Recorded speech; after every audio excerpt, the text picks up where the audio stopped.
Geoffroy Lejeune, tiens d'ailleurs, selon vous, le gouvernement s'y prend de la pire manière avec le mouvement des Gilets jaunes. Pourquoi? Alors selon moi, c'est un fiasco total. Écoutez, franchement, si leur objectif était de faire en sorte qu'il y ait 200 000 personnes dans la rue à nouveau samedi et que le mouvement s'installe dans la durée, il faudrait qu'ils s'y prennent exactement de cette manière. Je pense que c'est parfait, la stratégie est parfaite. Il y a eu 3 étapes. D'abord le déni la semaine dernière, ça n'existe pas, oui, il n'y en a pas tant que ça, etc.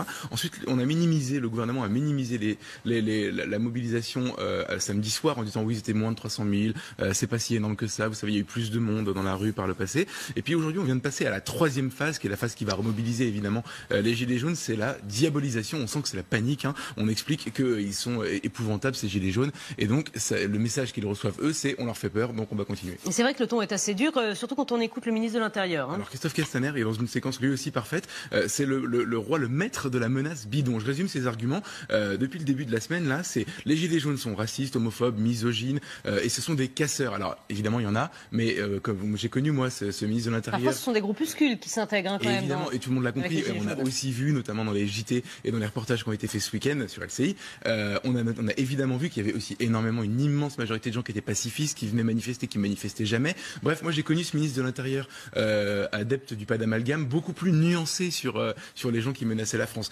Justement, il y a aussi l'argument de les Gilets jaunes affaiblissent la France face au terrorisme. Alors là, il sort les rames.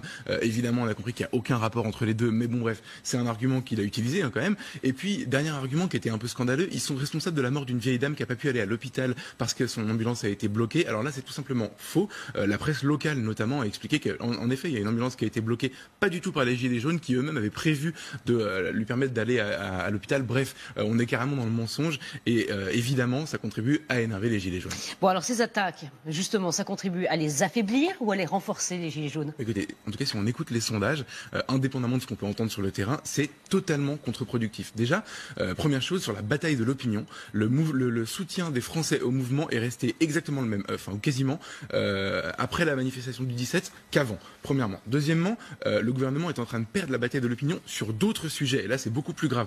Par exemple, sondage Elab paru hier, les Français sont ultra majoritairement convaincus que l'écologie dans cette histoire est un prétexte pour faire rentrer de l'argent dans les caisses de l'État. C'était un des débats de la semaine dernière, bien sûr. Et là, nos magiciens du timing au gouvernement ont annoncé une mesure incroyable dans le contexte, c'est que 577 millions de recettes sur la taxe sur les carburants qui étaient initialement affectées à la transition écologique vont finalement rentrer dans le budget général. Alors là, les gens se disent, mais évidemment, on avait raison depuis le début. Honnêtement, je n'y ai pas cru quand j'ai vu cette news. Et puis ensuite, deuxième chose, on voit Jean Lassalle derrière vous. Jean Lassalle hier qui sera dans ce studio à 7h35. Et vous allez vous amuser, Pascal, vous allez vous amuser.